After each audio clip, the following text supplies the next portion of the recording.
오늘 하나님께서 우리에게 주시고자 하는 말씀은 희생제사를 드리라.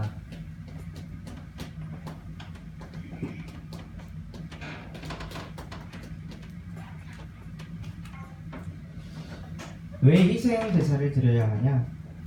제사라는 것을 드릴 때는요, 그냥 제사를 드리는 게 아니라 내가 가지고 있는 죄를 이 어린 양에게 전가해서 그 어린 양을 죽여서 하나님께 제사를 드리는 거예요. 우리가 예배할 때 이 자리에 그냥 앉아있는 게 아니라 우리 안에 흑암이 무너지기 위해선 우리가 희생제사 드릴 때 하나님께서 온전히 우리의 예배를 받으신다는 거예요.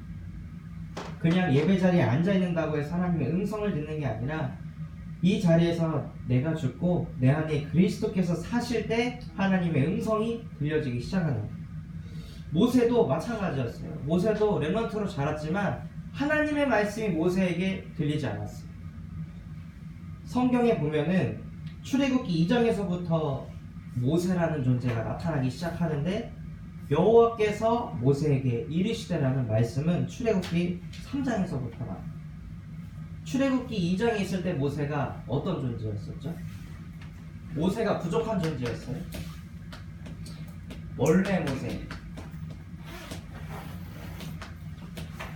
원래 모세는 어떤 존재였냐? 나일강에서 모세가 둥둥 떠내려가다가 한 공주에게 발견이 되었어요. 그래서 이 공주가 모세를 건져내서 모세는 어디서부터 지내게 됐냐? 왕궁에서 지내게 됩니다. 그곳에서 공부를 엄청나게 했기 때문에 모세는 엘리트 중에 엘리트였어요. 그리고 모세는 그곳에서 많은 무술을 쌓고 훈련을 받아서 건강 또한도 아주 좋았어요. 그리고 그곳에서 뭘 했냐? 왕자로 사는 게 그냥 사는 게 아니라 왕자는 지도자의 입장이 있기 때문에 리더십 또한도 너무 좋았어요. 그리고 당연히 왕궁에서 왕자의 신분을 가지고 있으니까 경제력 또한도 엄청났겠죠. 이게 원래 모세였어요. 그런데 모세가 이거 갖고 있느라고 하나님의 말씀이 모세에게 들리지 않았다. 이게 좋아가지고. 그런데 모세가 이거 가지고 쭉 살고 있다가 어느 날 모세에게 재앙이 찾아오고, 모세가 이거 다 가졌기 때문에 수많은 렘넌트들이, 수많은 사람들이 이거 가지려고 인생을 살잖아요. 똑똑해지고 싶어서, 건강 회복하고, 리더십을 가져서, 경제력을 얻어서 세상의 지도자가 되는 거예요. 이게 다 비전이고 꿈이죠. 근데 모세가 그거 다 가졌는데 어느 날 나랑 똑같은 민족이 핍박당하고 무시당하는 것을 보고 그곳에서 그 사람들을 건져내려고 했는데 그게 잘못된 거예요. 그래서 살인자가 되고 도망자가 되고, 이거 가지고 있으면 될 줄 알았는데 안 되는 거죠. 인생이 안 풀리는 거예요. 자신도 모르게 살인자가 되고 도망자가 되고, 그러다 보니 인생 자체가 늘 무기력과 무능에 갇혀가지고 삶을 살아가는 거예요. 그런데 여러분들은 진짜 재앙이 뭐라고 생각하세요? 무기력하고 무능한 거? 진짜 재앙이 뭘까요? 내가 왜 사는지 모르는 게 재앙이에요. 모세가 그걸 느낀, 나는 무엇 때문에 살고 있을까? 나는 왜 존재하지? 이 땅에 태어나셔가지고 돈 벌려고 이 땅에 태어나셨어요. 우리 렘넌트들 좋은 학교 가려고 이 땅에 태어났어요. 우리 렘넌트들 좋은 직장 가지려고 이 땅에 태어났어요. 그럼 직장 가지면 자살해야 되나? 좋은 거 가졌으니까. 내가 원하는 거 얻었으니까 그럼 인생 끝내야 되냐? 내가 왜 사는지 모르는 거예요. 내가 이 땅에 왜 태어났는지 이 이유를 모르는 거예요. 내가 과연 이 세상에 필요할까? 이 생각이 모세에게 자꾸 들어오는 거예요. 그러다 보니 마음에 뭐가 있냐? 절망이 가득한 거죠.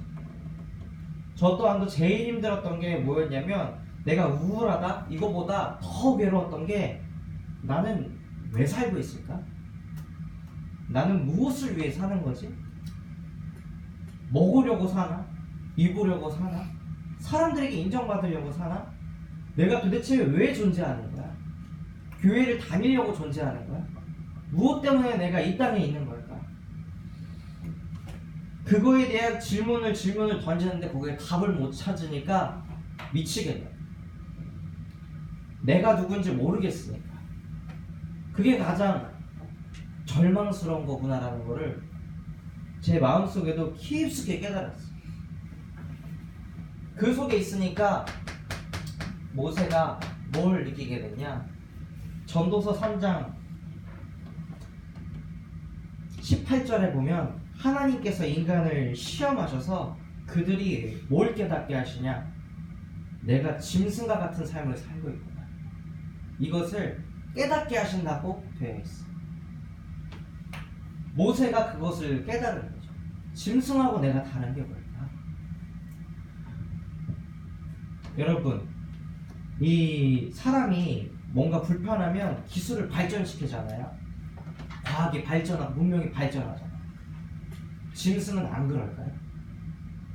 짐승도 발전해요. 뭔가를 쟁취하기 위해서 짐승도 노력을 하고 발전해요. 우스갯소리일 수도 있지만 한 중직자분이 유튜브에서 본 얘기를 하더라고요. 나무늘보가 나무에 있었는데 이 나무늘보가 이 매달려 있다가 땅에 뚝 떨어져요. 그래서 그걸 보고 퓨마가 걔를 잡아먹으려고 막 뛰어갔는데 나무늘보가 탁 올라간 거죠. 나무. 그러니까 퓨마가 걔를 잡으려고 나무로 올라가려고 하는데 자꾸 미끄러지죠.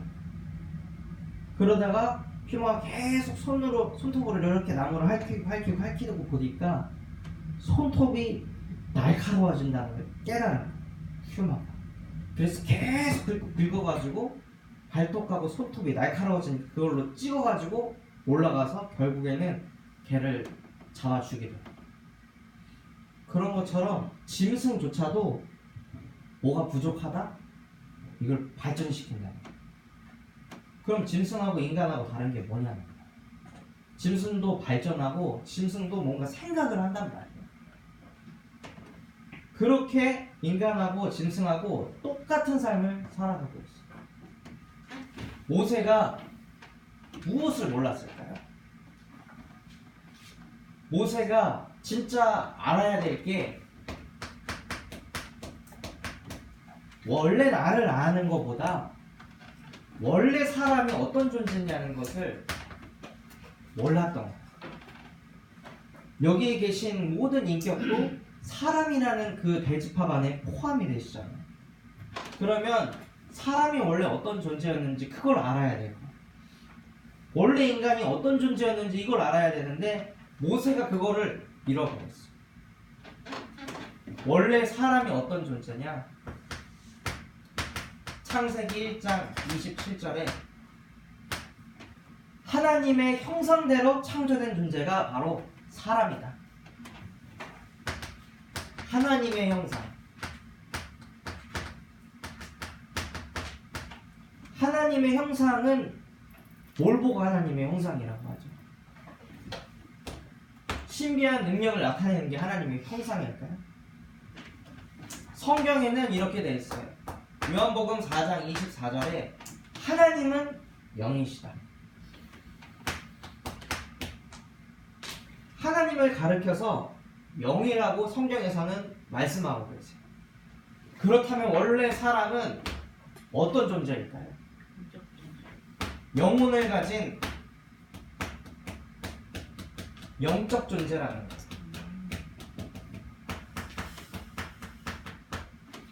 모세가 다른 거 다 알았는데 이걸 몰랐던 거죠. 원래 사람은 어떤 존재지? 원래 사람은 어떻게 창조됐을까? 이것을 모세가 몰랐던 거예요. 수많은 사람들이 이거를 모르고 사는 거예요. 영혼을 가진 영적 존재라는 것을 모르기 때문에 사람을 볼 때 뭘 가지고 보냐? 내가 갖고 있는 걸 갖고 사람을 보는. 아, 쟤는 좀 못 배웠네? 쟤는 성격이 좀 거지 같아. 쟤는 인성이 왜 그러고 인격이 왜 그렇지? 그러니까 절대 마음에 담을 수 없고 기도할 수 없는 거죠. 근데 영혼을 가진 영적인 존재로 본다면 이 사람 성격이 어떠하든 그 사람의 배경이 어떠하든 상관없이 이 사람도 한 영혼이다. 이걸 보기 때문에 갈등이 안 옵니다. 그런데 이걸 모르니까 사람들이 힘들고 시달린다. 원래 사람이 이런 존재인데 어느 날 사람이 재앙을 맞았어요.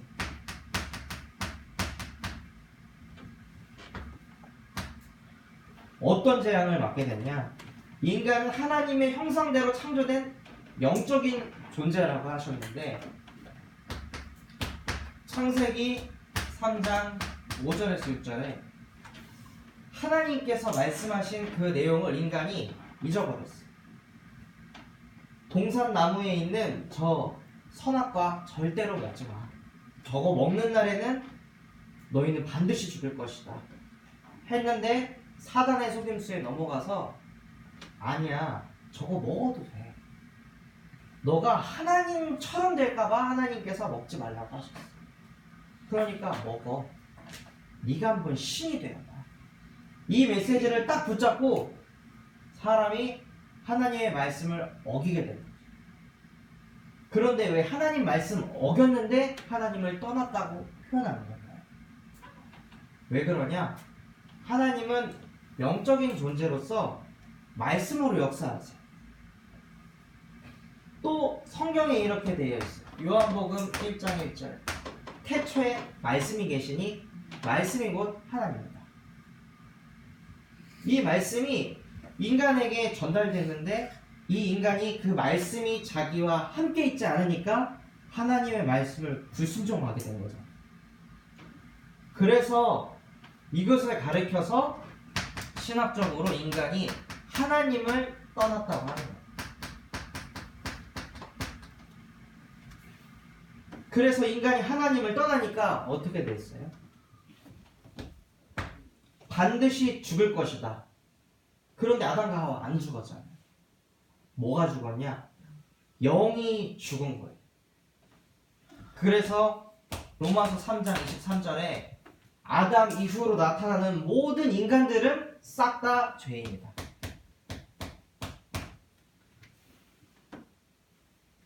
그래서 이 인간이 하나님의 형상 아래에서 하나님과 함께하면서 살아야 할 영적 존재가 그 본질을 잃어버리니까 요한복음 8장 44절에 사단이라는 존재에 딱 잡혀가지고 고통받으면서 살아간다는 거예요. 이때 하나님을 떠날 때에도 누구에게 잡혀서 무너졌냐? 사단한테 잡혀가지고 무너진 거예요.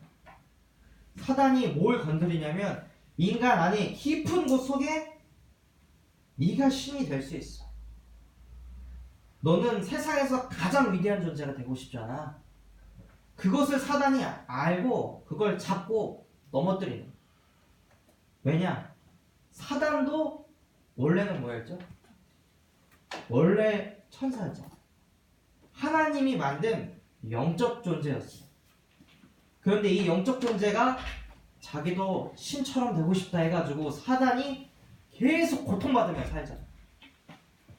그러니 이 사단이 하나님이 만든 또 다른 영적 존재 인간을 잡아서 무너뜨리려고 하는 거야. 그래서 이 세 가지 내용을 가지고 뭐라고 말하냐면 영적 문제라고 하는 거야. 정신 문제가 아니라 인간이 영혼을 가진 사람인데 이 사람이 하나님하고 함께 해야 되는데 하나님하고 함께 하지 않아서 영적으로 문제가 있다. 그래서 영적 문제. 또 다른 말로는 원래 인간이 하나님의 영으로 창조됐다고 했어요. 인간의 근본은 영혼을 가진 존재라는 거예요. 그런데 이 영혼을 가진 존재가 문제가 왔기 때문에 근본 문제라고도 하는 거예요. 근본 자체가 무너졌다.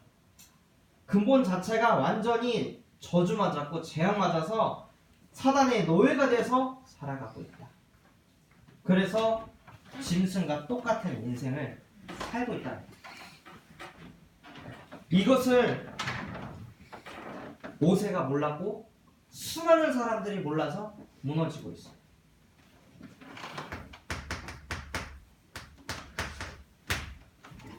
제가 사역에 지금 한 2년 정도 전도사 생활을 했는데 제가 가장 큰 실수를 한 게 이거잖아. 이것이 머리에 각인 뿌리 체질 될 때까지 계속해서 박아야 되는데 제가 자꾸 생각을 바꿔줘야겠다. 이들의 습관을 바꿔주고 체질을 바꿔줘야겠다. 이런 생각들을 내가 너무 많이 했구나. 그런 것들을 좀 깨닫게 해주시더라. 분산에서 장인어른 장모님 만나서 포럼을 하면서 듣는데 그분들이 이거에만 집중하고 그래서 복음이 필요하고 그래서 그리스도가 안 되면 안 되는구나. 이것을 깊이 누리니까 그분들이 생각이 알아서 바뀌더라고요. 저 또한도 이걸 깨닫고 내 생각과 모든 게 치유됐는데 내가 이거를 자꾸 잃어버리고 망각해서 다른 걸 주장하고 다른 걸 나타냈구나. 그런 저를 어디 좀 보게 하시더라고요. 그래서 가장 핵심이 뭐냐면 그리스도가 필요한 이유를 알기 위해서는 이것을 알아야 돼요. 누군가를 살인했기 때문에 그리스도가 필요한 게 아니고요. 무기력하고 무능하기 때문에 그리스도가 필요한 게 아니라 내가 절망 속에 있어서 그리스도가 필요한 게 아니라 원래 사람은 하나님과 함께하는 영적 존재인데 하나님을 떠났기 때문에 그리스도가 필요하다. 그래서 하나님께서 복음을 회복하라고 하셨어요. 출애굽기 3장 15절에 보면 하나님께서 이렇게 말씀하고 계시죠. 너희 조상의 하나님 여호와 곧 아브라함의 하나님, 이삭의 하나님, 야곱의 하나님께서 나를 너희에게 보내셨다 하라. 그냥 하나님이 아니라 성경에 기록되어 있는 그대로 내려오신 그 하나님께서 너를 보냈다. 하나님이 친히 보냈다. 그래서 누구를 만나게 하셨냐? 요한복음 14장 6절에 내가 곧 길이고 내가 곧 진리다. 이 말씀이 왜 맞냐면 그냥 하나님이 아니라 나는 아브라함의 하나님이었고 나는 이삭의 하나님이었고 그리고 나는 야곱의 하나님이었고 그래서 그분이 자기를 가르쳐서 진리라고 하는 거예요. 시대가 지나도 나는 똑같다. 내가 바로 진리고 내가 바로 생명이고 내가 바로 길이다. 나로 말미암지 않고는 아버지 하나님을 절대로 만날 수 없다. 하나님 만나지 않으면 이거 가져도 영적 문제에서 못 빠져나온다. 근본이 틀렸다는 거예요. 성공해도 저주재앙 속에서 못 빠져나온다. 그리고 가장 큰 문제 말씀이 안 돼. 영혼이 죽어서.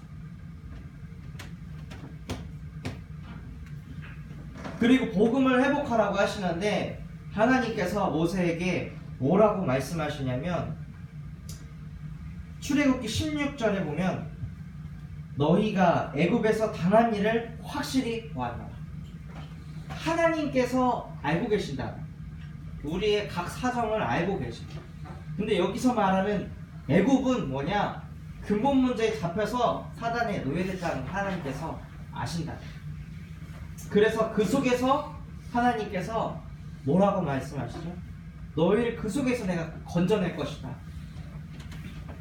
그래서 광야로 가서 피제사를 드려라. 희생제사를 드려라. 너를 내려놓고 하나님 앞에 온전히 서라. 그때 무슨 일이 벌어지냐면 로마서 8장 2절에 그리스도 예수 안에 있는 생명의 성령의 법이 죄와 사망의 법에 있는 너를 해방하였느니라. 그 속에서 완전히 빠져나온다는 거예요. 늘 운명 사주팔자 속에 있었던 내가 아무리 습관 고치고 체질 고쳐도 운명 사주팔자를 못 바꿔. 그건 정해져 있는 거기 때문에. 그런데 그리스도 예수 안에 있으면 그 속에서 해방받게 된다는 거예요. 어디에서?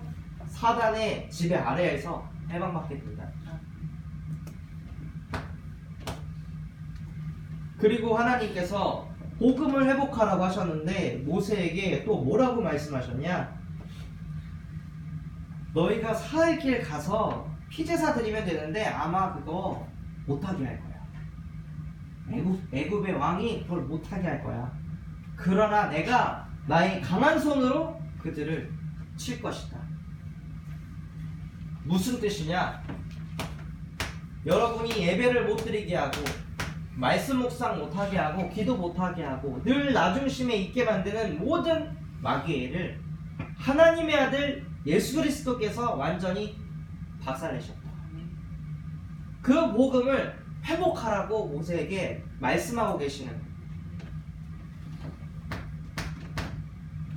그래서 참 선지자 되신 그리스도께서 하나님 떠난 문제를 해결하시고 참 제사장 되신 그리스도께서 죄인된 인간을 해방시키시고 참 왕 되신 그리스도께서 사단을 박살내셔서 그 그리스도를 가르쳐서 요한복음 19장 30절에 내가 모든 것을 다 끝냈다. 다 이루었다. 근본 문제에서부터 모든 문제가 벌어졌는데 내가 근본을 치유했기 때문에 모든 것은 다 끝난 문제다. 다르게 보아라 하고 하나님께서 말씀하시는. 그래서 그분을 베드로가 뭐라고 얘기했냐? 주는 그리스도시요 살아계신 하나님의 아들이십니다 라고 고백하고 나의 기도를 들어주시는 주님, 나의 아픔을 아시는 주님이 아니라 주는 그리스도시요 살아계신 하나님의 아들이십니다 라고 고백했을 때 음부의 권세 너를 이기지 못할 것이다. 노력해도 음부의 권세를 이길 수 없어. 착해도 음부의 권세 이길 수 없어. 아무리 절제하고 청렴 결백하더라도 사단을 막을 수가 없어. 오직 주를 그리스도라 시인한 사람만 사단을 이길 수 있다는 거야. 그래서 그 그리스도를 영접하는 자, 곧 그를 믿는 자들에게는 하나님의 자녀가 되는 권세를 주셨습니다. 예수 그리스도를 믿는 그 사람이 하나님의 자녀가 돼서 내가 누군지 알게 됩니다. 아, 내가 하나님의 자녀였구나. 이거를 깨닫게 되는 거죠. 내가 누구냐? 내가 엘리트였냐? 내가 건강한 사람이냐? 리더십 갖고 있는 사람이냐? 경제를 위해서 노력하는 사람이냐? 그걸 위해 태어난 존재가 아니라 하나님의 자녀로 내가 태어난 존재입니다. 이걸 깨닫게 되는 거예요. 하나님께서는 이 복음을 회복하라고 하시는 거예요. 우리의 정체성을, 내가 누군지. 모세에게도 그 말씀을 지금 하고 계시는 거예요.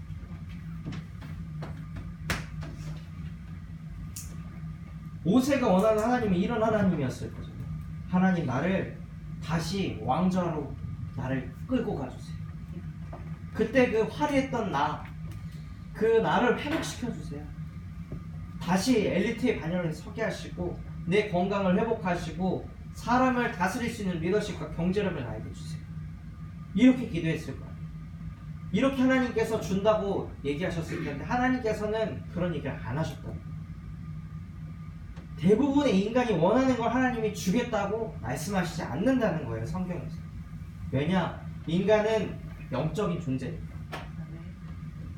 영혼이 건강해야 모든 게 회복된다는 걸 하나님이 가장 잘 아실 거예요. 그래서 복음을 회복하라고 말씀하시고 복음을 누리라고 말씀하고 계세요. 그래서 출애굽기 3장 12절에 하나님이 모세에게 이르시되 내가 반드시 너와 함께 할 것이다. 무슨 뜻이냐? 고린도전서 3장 16절에 너희가 하나님의 성전이고 하나님의 성령이 너희와 항상 함께 하신다. 이것을 누리라는 거야. 어디를 가도 내가 바로 하나님의 성전이고 하나님의 성령이 지금 나와 함께 하신 줄 믿습니다. 하고 가는 거예요. 학교를 갈 때에도 지친 이 마음과 생각을 가지고 가는 게 아니라 하나님, 내가 비록 지쳐있지만 나는 하나님의 성전이고 하나님의 성령이 나와 함께 하신 줄 믿습니다. 감사합니다 하나님 하고 기도하면서 인도받아 가는 거예요.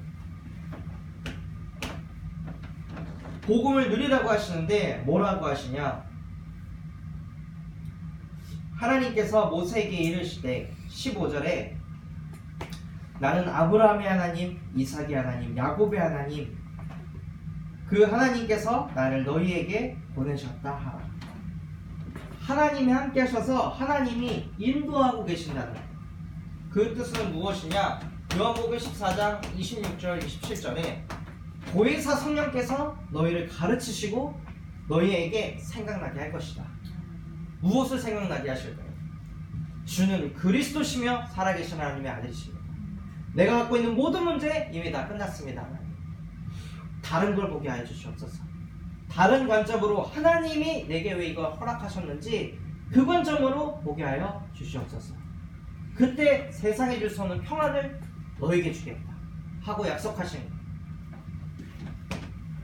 그 평안이 언제 오냐? 여러분이 예수가 그리스도라는 걸 고백할 때, 그때 참 평안이 여러분에게 임하는 거예요.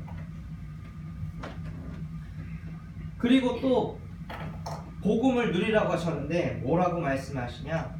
출애굽기 3장 20절에 내가 내 손을 들어 애굽에서 여러 가지 이적을 보이고 그 나라를 친 후에야 너희를 꺼낼 것이다. 무슨 뜻이냐? 하나님께서 친히 성령으로 역사하시겠다는 거예요. 요한복음 14장 14절에 너희가 내 말을 믿고 내게 기도하고 부르짖으면 내가 행할 것이다. 내가 역사할 것이다 라고 말씀하시는 거예요. 왜 이런 일이 벌어지냐? 히브리서 1장 14절에 하나님의 상속자들을 돕는 명을 보내셔서 천군 천사를 보내서 흑암을 박살내는 거예요. 이번 원단 메시지 1강이 뭐였어요? 사단을 무릎 꿇게 만들었다. 누가복음 10장 19절 내가 너희에게 뱀과 정갈과 원수의 모든 능력을 제어할 권능을 너희에게 주었습니다. 너희를 해칠 자 결코 없을 것이다. 이거 가지고 사는 거예요. 경제 문제 왔을 때 경제가 여러분 죽일 수 있어요. 빚쟁이로 만들 수는 있겠지만 영혼은 죽일 수 없다는 거예요. 건강 문제가 오더라도 건강이 아픈 거지 영혼은 죽일 수 없다는 거예요. 가정 문제가 터져 나와도 영혼은 죽일 수 없다는 거예요. 속지 말라는 거예요. 너희를 결코 해칠 자가 없을 것이다. 여기서 해칠 자 무슨 뜻이냐? 영혼을 해칠 자가 없다는 거예요. 하나님께서도 말씀하시잖아요. 너희를 해칠 자가 없다. 진짜 두려워해야 될 존재가 누구냐? 너희를 지옥으로 끌고 가게 하실 수 있는 하나님을 두려워해라. 그 하나님이 근데 내 편이잖아. 그 하나님이 성령으로 나와 함께 하시는데 뭐가 두렵냐는 거예요.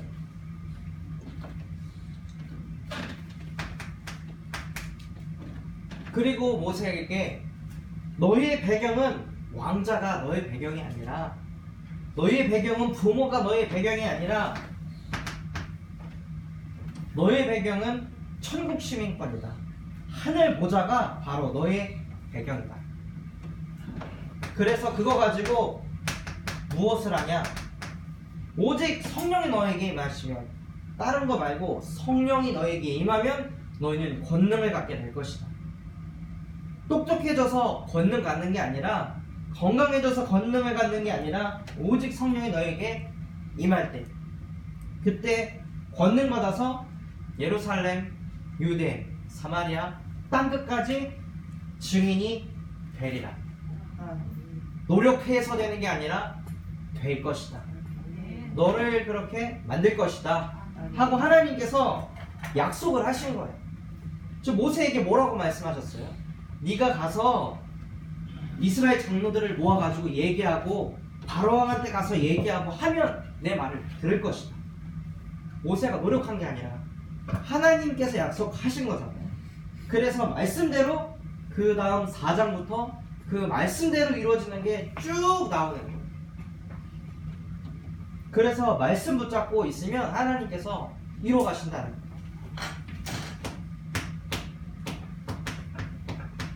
그래서 하나님께서는 복음을 회복하고 누리고 복음의 증인이 되라고 하십니다.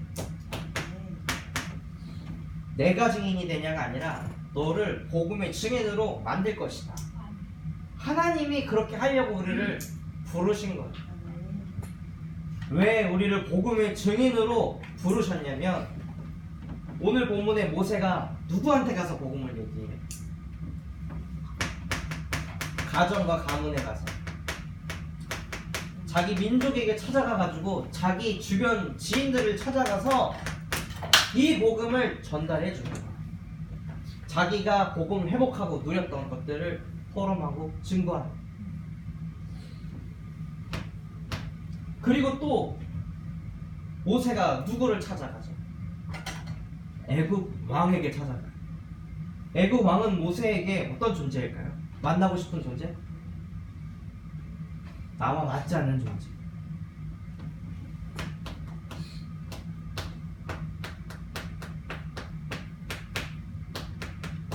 나와 맞지 않는 사람. 그 사람에게 가서 증인이 될 것이다. 우리가 열심히 노력하는 게 아니라 그렇게 되어진다는 거예요.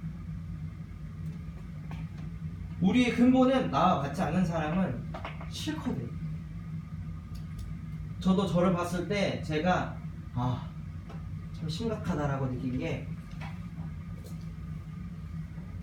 지난 주일에 제가 여기서 이렇게 찬양 콘티를 이렇게 짜고 있었는데 연님 씨가 전도사님 하면서 저한테 이렇게 뛰어 오시더라고요. 제 번호 아세요? 그래서 아니요, 저 모르는데요. 그럼 제 번호 좀 찍으세요. 그래서 네, 알겠습니다 하고 번호를 찍었어요. 왜요 근데? 제가 또 퇴원을 하는데 우리 집에 와서 다시 예배 드려주세요 하고 막 얘기를 하는 거예요. 그래서 예 알겠습니다 했는데 제 마음 안에는 뭐가 있냐면 싫다 이게 있는 거예요. 왜 싫으냐? 얘기해도 알아들을까? 하나님, 나 이런 사람 말고 말씀 잘 알아듣는 사람하고 다락방하고 싶어. 나 이런 사람 말고 하나님의 말씀에 순종하고 말씀 잘 암송하고 전도자의 삶을 살아갈 그 사람하고 나는 다락방을 하고 싶어요. 이게 제 마음에 있는. 그리고 알겠다고 하고 보낸 다음에 다시 폰티를 짜는데 하나님께서 생각을 주시더라고요. 제가 그분 처음 다락방 가는 날 그 집 앞에서 한 1시간인가 먼저 가가지고 제가 엄청 울면서 기도했거든요.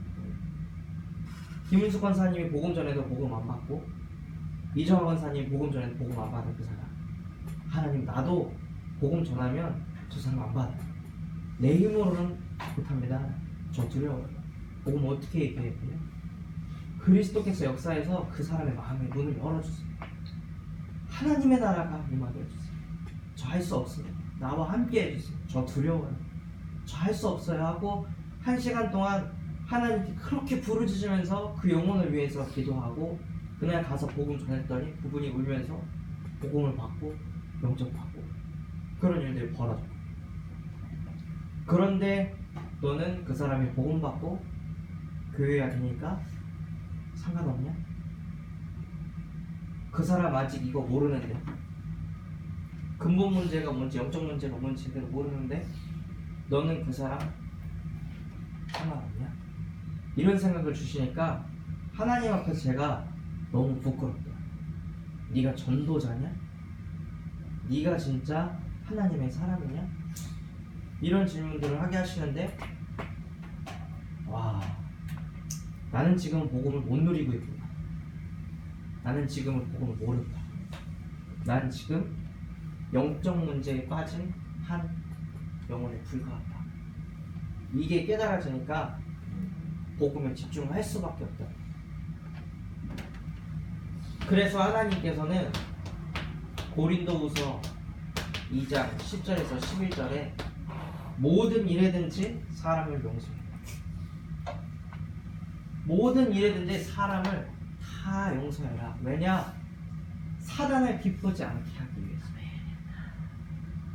사단의 일을 박살내기 위해서 사단은 모든 사람을 용서하라고 하나님께서 말씀하셨습니다. 그리고 하나님께서 모세에게 뭐라고 말씀하셨냐면, 너희를 그 속에서 건져내서 어디로 인도할 것이냐? 가나안 족속, 헷 족속, 여부스 족속, 그 많은 족속들이 있는 그곳으로.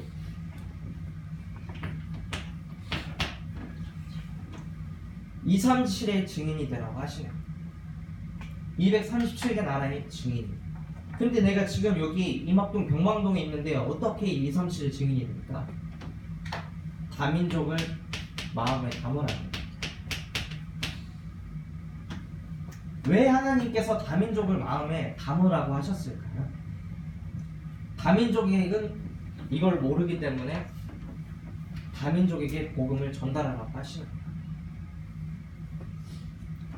우리나라에 들어와 있는 다민족들, 한국인도 한국 학교 다니면서 시달리잖아요. 우리 랩런트들. 한국어도 잘하는데 공부가 어려워. 그런데 다민족은 어떻게 했어요? 오죽하겠냐는.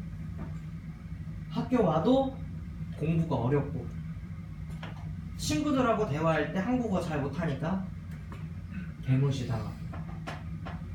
그러니까 카렌 그 사역 갔을 때 요셉 이야기를 하면 아이들이 너무 공감하는 거예요.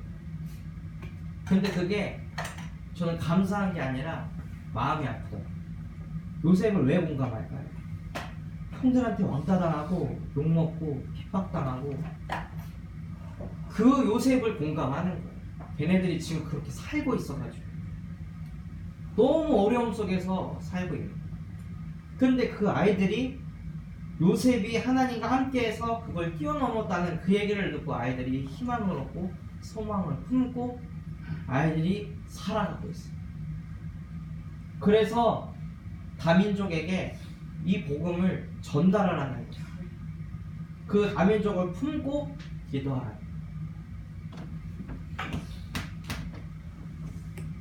이렇게 하기 위해서는 한 가지 조건이 있어. 뭐냐? 모든 사람은 영적 존재다. 돈을 가졌든 안 가졌든, 그 사람이 지위가 있든 명예가 있든 모든 사람은 영적인 존재다. 이것을 알면 그리스도의 필요성을 여러분이 아시고 전달하게 돼요. 이걸 모르면 눈치 보고 어떻게 말해야 될까? 이 생각을 하는 거예요. 그래서 결론으로 뭐냐? 올해 저희 목표이기도 한 모세화하는 것. 모세가 이런 응답을 받아갈 수 있었던 이유는 모세가 개인화가 됐기 때문에. 지금 모세가 자기 가르치는 목회자도 없잖아요. 지금 모세가 어디서 말씀 받는 것도 아니고 하나님하고 1대1로 말씀 받으면서 인도받아가는 개인화가 됐기 때문에 모세가 응답받아 나가는 거죠. 어떤 상황에 있어도 하나님이 나와 함께.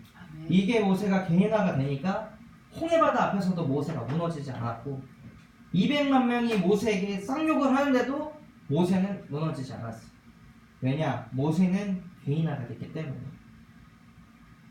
그래서 개인화가 되기 위해서는 말씀을 계속 각인시키는 거예요.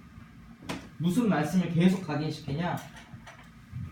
원래 인간, 그 인간이 왜 재앙을 맞게 됐고 왜 문제가 찾아오게 됐는지, 이 문제에서 빠져나올 수 있는 유일한 방법은 그리스도밖에 없다는 그리스도의 이 삼중직의 말씀을 계속 암송하고 각인하고, 예수 그리스도를 믿는다는 것을 내 마음에 자꾸 선포하고, 그래서 그것을 말씀 가지고 기도하면서 내 영혼에 뿌리를 내리는 거예요. 복음의 뿌리를 깊숙이 내리는 거죠. 그리고 그것을 전도를 통해서 내 삶과 내 인생을 통해서 체질화 시켜버리는 거예요. 그게 개인화. 그래서 내일 제가 카렌 사역 때문에 출국을 하는데, 돌아오고 나서는 개인화에 올인해야겠다. 그래서 우리 주님에게 모든 중직자 렘넌트들이 개인화가 될 수 있도록 그 사역의 방향을 싹 다 바꾸고 개인화에 완전 집중하자. 혼자 있어도 기도할 수 있게, 혼자 있어도 마귀의 일을 완전히 박살낼 수 있게, 혼자 현장에 떨궈져도 모든 사람에게 복음을 전할 수 있도록 그러한 영성을 길러야겠다. 그래서 이 부분을 같이 기도해 주시고, 정말로 하나님, 나도 모세처럼 어떤 상황에서도 무너지지 않는 복음 개인화가 되게 하여 주옵소서 하고 기도하시고 인도받으시는 한 주 되시기를 예수 그리스도 이름으로 축원드리도록 하겠습니다.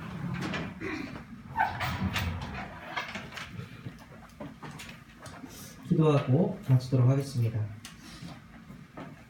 하나님 아버지, 감사를 드립니다. 모세를 통해서 원래 인간은 어떤 존재인지 알게 하시니 감사를 드립니다.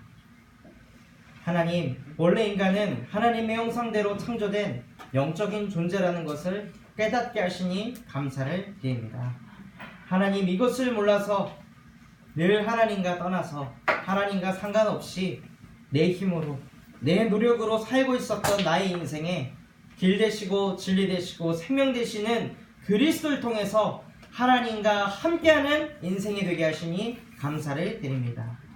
하나님, 마귀의 자녀로서 늘 운명 사주팔자에 잡혀서 내 인생은 왜 이럴까? 나는 왜 이렇게 살까? 나는 왜 이렇게 무능하고 무기력할까? 라는 그 틀에 갇혀 있어 무너질 수밖에 없었던 우리에게 그리스도 예수 안에 있는 생명의 성령의 법이 죄와 사망의 법에서 우리를 해방시켜 주시니 감사를 드립니다. 예배에 집중하지 못하게 하고 늘 내가 맞고 늘 내가 옳고 기도하지 못하게 하고 늘 고민과 염려하게 하는 모든 마귀의 일을 하나님의 아들 예수 그리스도께서 완전히 멸하여 주시니 감사를 드립니다. 하나님, 정말로 이 복음을 이곳에 있는 모든 렘넌트 중직자분들이 실제로 누리게 하여 주시옵소서. 어떠한 상황 속에 있어도 내가 바로 하나님의 성전이고 하나님의 성령이 나와 함께 하심을 고백하게 하여 주시옵소서. 이제는 사단의 노예가 되지 않게 하시고 평강의 하나님께서 속히 사단을 무릎 꿇게 하셔서 이들이 흑암을 결박하는 그 권세를 계속해서 사용하고 누리게 하여 주시옵소서. 그리하여 자신의 수준과 상관없이 오직 성령이 이들에게 임하셔서 이들이 권능받아 예루살렘, 유다, 사마리아 땅끝까지 이르러 나와 맞지 않는 사람, 내 가족, 내 가문, 내 지인, 또 우리 주변에 있는 모든 다민족에게 예수 그리스도의 증인되게 하여 주시옵소서. 지금도 살아서 우리 함께 하시고 이들과 성령으로 동행하시는 우리 구주 예수 그리스도의 이름으로 기도드렸습니다. 아멘.